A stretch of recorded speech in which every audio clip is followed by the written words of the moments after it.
اب تیسرا سوال کیا ہے؟ حضور کے متعلق کیا کہا کرتا تھا کہ ان کی وجہ سے اسلام کو مانتا ہے یا اسلام کی وجہ سے ان کو مانتا ہے؟ یہ حد امتیاز، یہ حد فاصل، یہ آئسولیٹنگ فیکٹر، یہ ڈسٹنگوشنگ مارک کب منقع، کب واضح ہوتا ہے؟ جب جواب دیا جاتا ہے، جب وہ کہتا ہے مر کے پہنچا ہوں یہاں اس دلربا کے واسطے۔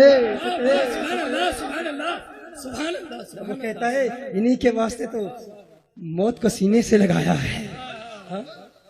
تو کیسے کہتا ہے کوئی فرق نہیں ہے؟ تو کہتا ہے ہم اور مصطفیٰ کریم صلی اللہ علیہ وسلم میں فرق نہیں ہے، حضور ہماری طرح، ہم حضور کی طرح۔ میں تجھ سے پوچھنا چاہتا ہوں تو کیسے یہ دعویٰ کر سکتا ہے؟ تو آخر کس اعتبار سے حضور کی طرح ہے؟ تو کیسے حضور کی طرح ہے؟ تجھے فرق نظر نہیں آتا؟ تو اپنی عبادات کو دیکھ، تو اپنے انداز تکلم کو دیکھ، تو اپنی گفتار کو دیکھ، تو اپنے کردار کو دیکھ، اپنے چہرے کو دیکھ، یہ منہ اور مسور کی دال، تو اپنے چہرے کو دیکھ، ان کے چہرے میں سورج تیرتا ہے۔ حضور کے صحابہ فرماتے ہیں کأن الشمس تجری فی وجہہ، حضور کا حسن ایسا ہے کہ ان کے چہرے میں سورج تیر رہا ہے۔ تو کہتا ہے میں حضور کی طرح، حضور میری طرح۔ اپنی عبادت کو دیکھ لے، اپنی نماز کو دیکھ لے، تو اپنے کلمے کو دیکھ لے۔ تو کلمہ پڑھتا ہے لا الہ الا اللہ محمد الرسول اللہ، حضور کلمہ پڑھتے ہیں لا الہ الا اللہ انا رسول اللہ۔ تو کلمہ پڑھتا ہے اللہ کے سوا کوئی معبود نہیں، محمد اللہ کے رسول ہیں۔ حضور کلمہ پڑھتے ہیں اللہ کے سوا کوئی عبادت کے لائق نہیں، میں اللہ کا رسول ہوں۔ تیرا کلمہ حضور کے کلمے کی طرح نہیں، تیری نماز حضور کی نماز کی طرح نہیں۔ تو نماز پڑھتا ہے، کتنی نمازیں فرض ہیں تجھ پر؟ 5 نمازیں فرض ہیں۔ حضور کے لیے فرمایا وَمِنَ اللَّيْلِ فَتَهَجَّدْ بِهِ نَافِلَةً لَكَ، حضور پر 6 نمازیں فرض، تجھ پر 5 نمازیں فرض۔ تیری نماز حضور کی نماز کی طرح نہیں، تیرا روزہ حضور کے روزے کی طرح نہیں۔ تو نفلی روزہ رکھتا ہے، سحری بھی ہے، افطار بھی ہے۔ حضور نفلی روزہ رکھتے ہیں، صوم وصال رکھتے ہیں، نہ سحری ہے نہ افطار ہے۔ صحابہ نقل کرنے کی کوشش کرتے ہیں، نحیف ہو جاتے ہیں، کمزور ہو جاتے ہیں، ٹانگوں پر کھڑے نہیں رہ سکتے۔ حضور فرماتے ہیں کیا کر رہے ہو؟ آپ کی نقل کر رہے ہیں۔ حضور فرماتے ہیں ایکم مثلی، ایکم مثلی، ایکم مثلی، لست کہیئتکم لست مثلکم، کون ہے تم میں میری طرح؟ میں تمہاری طرح نہیں، تم میری طرح نہیں۔ بخاری کی حدیث، صحیح مسلم کی حدیث، حضور ہماری طرح نہیں، ہم حضور کی طرح نہیں۔ تیرا کلمہ حضور کے کلمے کی طرح نہیں، تیری نماز حضور کی نماز کی طرح نہیں، تیرا روزہ حضور کے روزے کی طرح نہیں، تیری زکوٰۃ حضور کی زکوٰۃ کی طرح نہیں، تیرے ارکان اسلام 5، حضور کے اس ارکان اسلام 4۔ کیا تو جانتا ہے حضور پر زکوٰۃ فرض ہی نہیں ہے؟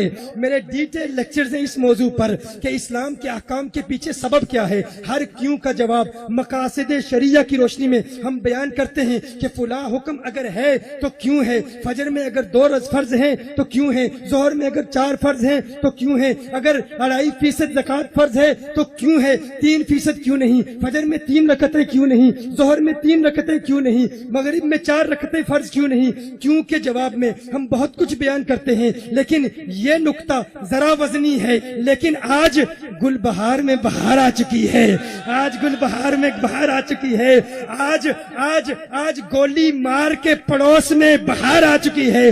گولی مارنے والے ختم، دہشت گردی ختم، آج عاشقوں کی بہار ہے۔ اس خوبصورت میدان میں ایک انتہائی خوبصورت علمی نقطہ پیش کرتا ہوں۔ نقطہ وزنی ہے لیکن عاشق بیٹھے ہیں، اسے اٹھا لیں گے انشاءاللہ، مجھے یقین ہے اٹھا لیں گے۔ تیار ہو؟ دیکھو حضور پر زکوٰۃ فرض کیوں نہیں ہے؟ کبھی اس پر غور کرنے کی کوشش کی؟ حضور پر زکوٰۃ فرض کیوں نہیں ہے؟ زکوٰۃ فرض اس لیے نہیں ہے۔ زکوٰۃ ادا کیسے ہوتی ہے؟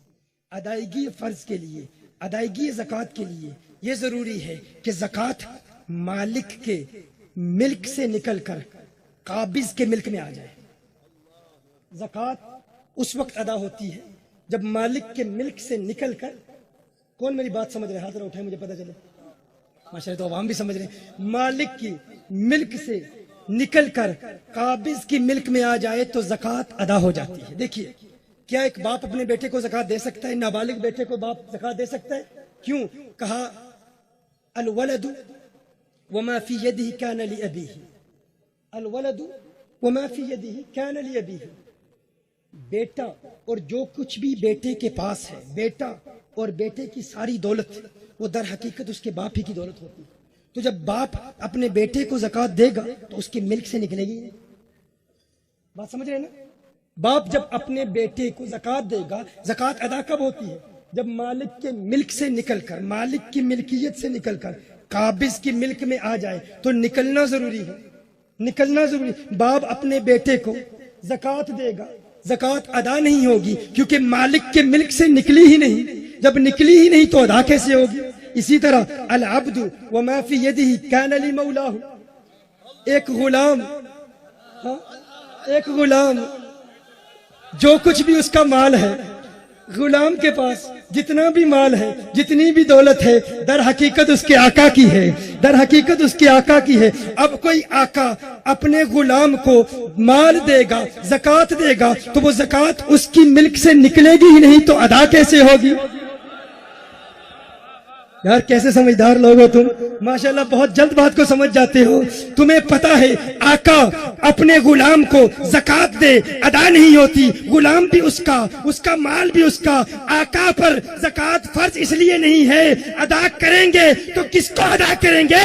ساری کائنات آقا کی غلام ہے۔ نعرہ رسالت، نعرہ رسالت۔